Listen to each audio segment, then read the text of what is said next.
Monsieur le ministre du Travail, du Dialogue social et des Relations avec les institutions, Mesdames et Messieurs les collaborateurs des ministres, Monsieur le directeur du budget, Mesdames et Messieurs de l'administration de l'Assemblée, chers collègues.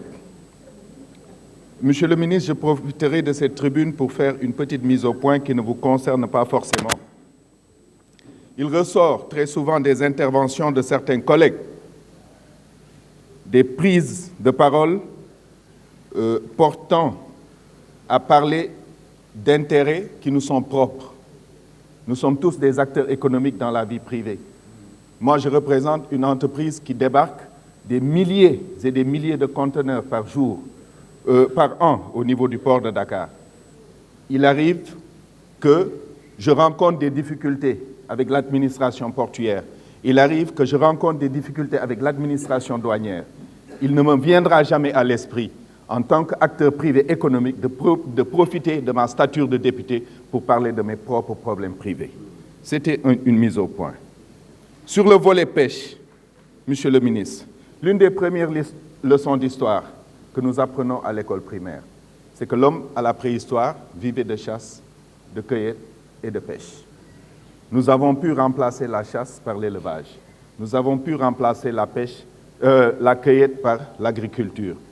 Il nous tarde à remplacer la pêche par une véritable politique aquacole. Monsieur le ministre, nous ne pouvons pas continuer d'agresser nos mers de façon aussi sauvage et espérer ne pas en subir les conséquences.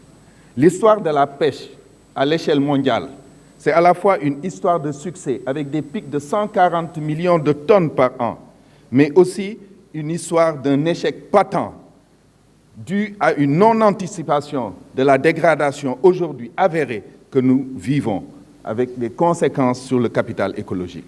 Sans entrer en profondeur dans les détails techniques, Monsieur le ministre, il est clair que vous conviendrez avec moi que l'avenir des ressources protéiques issues de la mer ne peut pas être la pêche, mais plutôt l'aquaculture. D'où ma première question. Pouvez-vous nous faire un point précis et chiffré de la politique aquacole du Sénégal que vous avez intégrée dans votre programme 1. Monsieur le ministre, je parlerai du port de Kaolack. Le 21 janvier 2019, on a lancé les activités de dragage du port de Kaolack lors d'une tournée économique de son Excellence, M. Macky Sall. Ça a suscité beaucoup d'enthousiasme au niveau des populations de la ville de Kaolack, tenaillée par un chômage endémique. Aujourd'hui, après presque 12 mois d'attente, force est de constater qu'il ne s'est rien passé et que sûrement il ne se passera rien du tout. Pour s'en convaincre, il suffit juste de scruter le passé. Le 21 octobre, un peu avant 2018, plutôt le 5 octobre 2018, s'effectuait la pose de la première pierre du pont de Foundiougne. Il conviendrait de regarder dans quelle mesure ces deux projets ne sont pas antagoniques. Ce pont de Foundiougne n'est pas un pont ouvrant. Il ne prévoit pour la circulation des embarcations maritimes que 2 travées entre 2 piles. Je vois mal des porte-conteneurs ou des tankers passer sous ce pont. D'où ma deuxième question. Monsieur le ministre, le port de Kaolack sera-t-il vraiment relancé un jour? Quand et sous quelle forme? Et enfin, concernant le port de Ndayane, s'il y a une étude d'impact du projet, est-il disponible? Je vous remercie.